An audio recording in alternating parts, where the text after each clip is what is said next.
Hi friends, welcome to Sangavi சமையல். இன்றைக்கி வியாழக்கிழமை காலையில் வந்து ஸ்கூலுக்கு வந்து பார்த்திங்கன்னா காலையில் டிஃபனும் அதுக்கப்புறம் வந்து லஞ்ச் பாக்ஸ் தான் நீங்கள் பார்க்க போகிறீங்க. காலையில் வந்து பார்த்திங்கன்னா கார சட்னியும் தோசை தாங்க மார்னிங் டிஃபன் வந்து. அதுக்கு அடுத்தது என்ன பண்ணுன்னா தக்காளி வதக்கிட்டு நம்ம எக் பூஜி பண்ணுவோம் இல்லையா, தக்காளி வெங்காயம் அதுபோல் எல்லாத்தையும் போட்டு வதக்கிட்டு மிளகாய்த்தூள் மஞ்சத்தூள் உப்பு தான். அதுக்கப்புறம் அதை போட்டு நல்லா வதக்கி எக் பூஜி மாதிரி பண்ணிவிட்டு அதுக்கப்புறம் ரைஸை போட்டு கிளறிட்டேன்.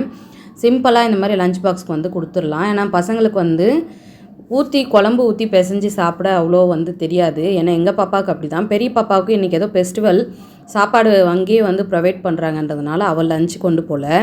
சின்னவளுக்கு மட்டும்தான் இப்போ வந்து லஞ்ச் பேக் பண்ணேன். ஸ்நாக்ஸுக்கு வந்து பார்த்திங்கன்னா இன்றைக்கி 2 ஸ்நாக்ஸு, கொஞ்சம் வந்து கொண்டக்கடலை வந்து பாயில் பண்ணி வச்சுருக்கிறேன். அதுக்கடுத்தது கொஞ்சம் நட்ஸு ஒரு 10 பீஸ் அந்த மாதிரி வந்து போட்டு கொடுப்பேன். அது வந்து மார்னிங் பிரேக்கில் வந்து சாப்பிடுவாங்க. கொஞ்சமாக தான், ஏன்னா அவள் வந்து சாப்பிட்றதில்ல, அதனால் கொஞ்சமாக தான் கொடுத்தேன். இன்றைக்கி வந்து இது தாங்க. நீங்கள் என்ன பண்ணீங்க அப்படின்னு சொல்லி கமெண்ட்டில் சொல்லுங்கள்.